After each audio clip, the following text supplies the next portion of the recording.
Good morning, David. Hey, Mike. David Moore, Dallas Morning News. Micah showed up on the injury report yesterday. Said this illness has been going through the team the last few weeks, and what about today with him? Yeah, definitely. Michael will not be here again today. Obviously, we have a number of guys, particularly their families, are fighting through this period that we're in. It's going around. And just kind of follow up on that.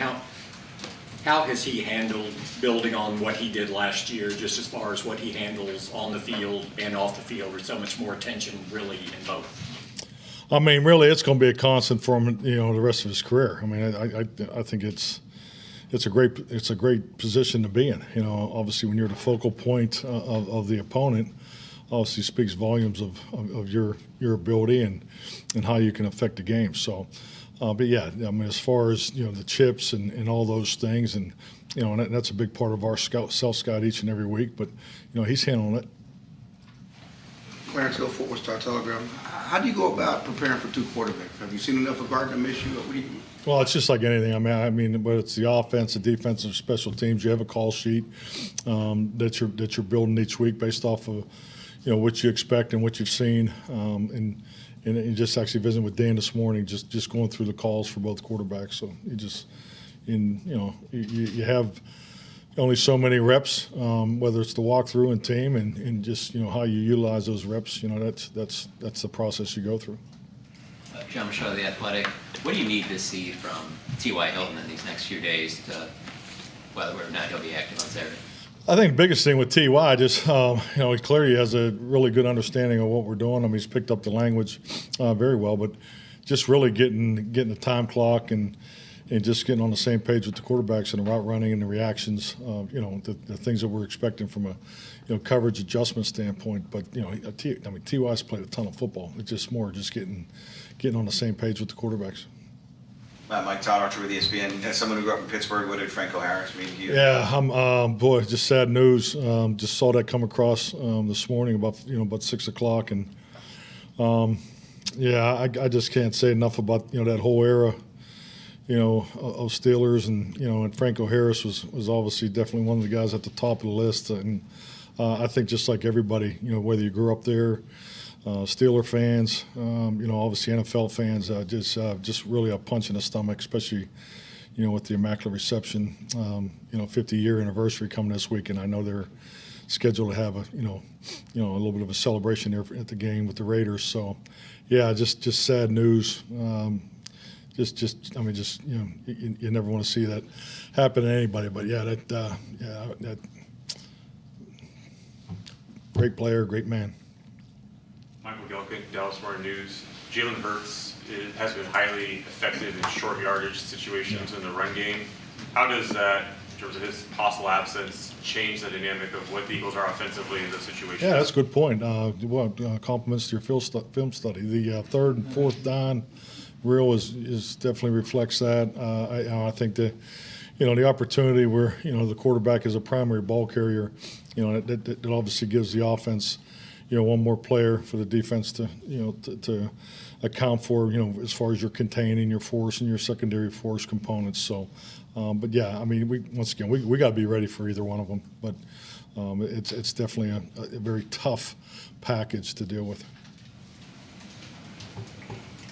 Todd? Lane Johnson's gone some 17 games or whatever without allowing a sack. What is it about his ability that stat is even possible? Well, I mean, I think the first thing that always jumps off the film of Lane is just, his gifts. I mean, he has the size and length, and he's just, twitchy and athletic as they come. But you're talking about a seasoned veteran that's seen it all, and obviously playing at a very high level. I understand you're focused on this game and you're not taking a macro look at things, but you have a quarterback in Dak Prescott who's 26-6 against the division. When you've had a quarterback who's had that much success over a sustained period, just what does that give you going into division games in general?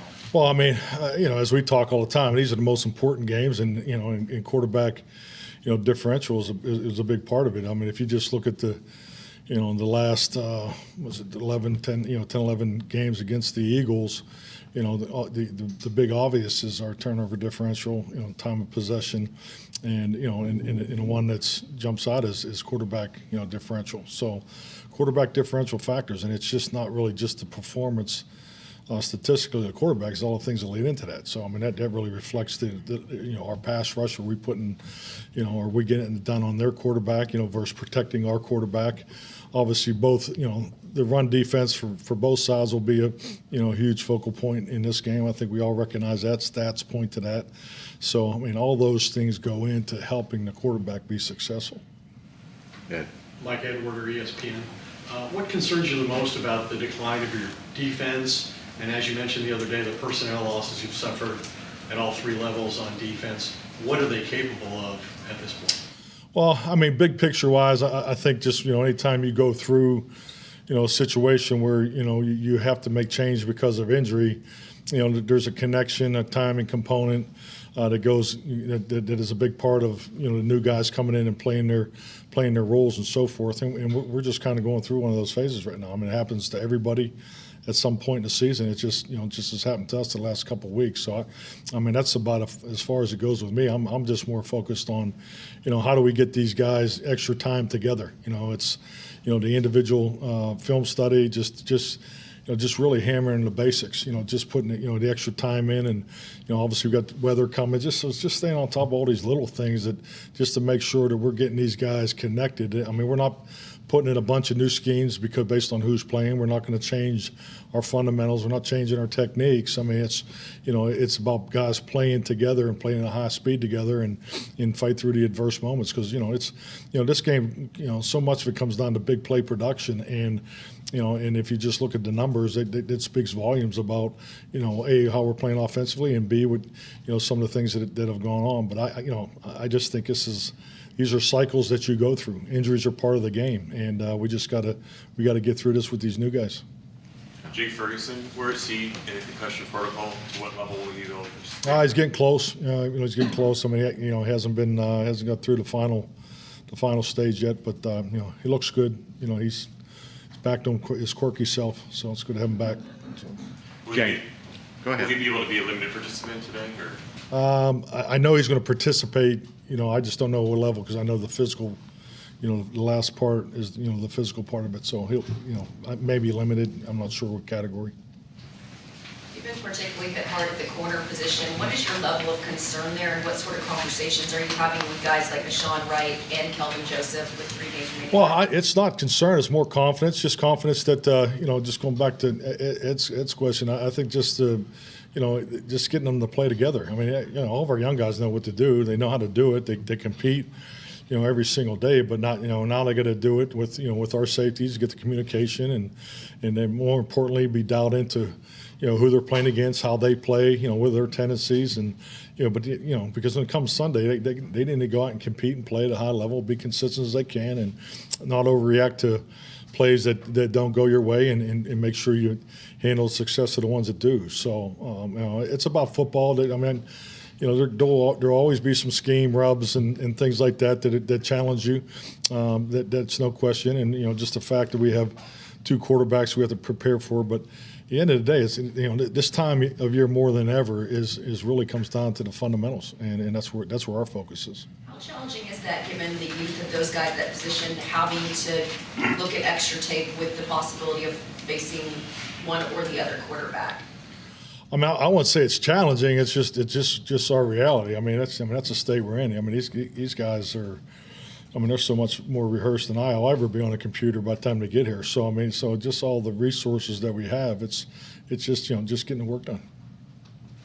Mike, you've avoided losing back-to-back games at any point this season. What is it about this team's ability to bounce back from a loss? I think that really, when you have the ability to bounce back, resilience, or ever how you want to look at it, that directly, points to me is to the culture of the locker room. I mean, these guys believe there's never a dent.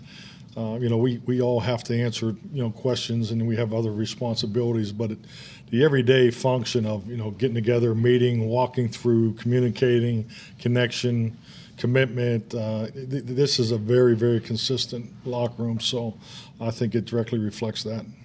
What have you learned about Trayvon Mullen in about a week's time that he's been here?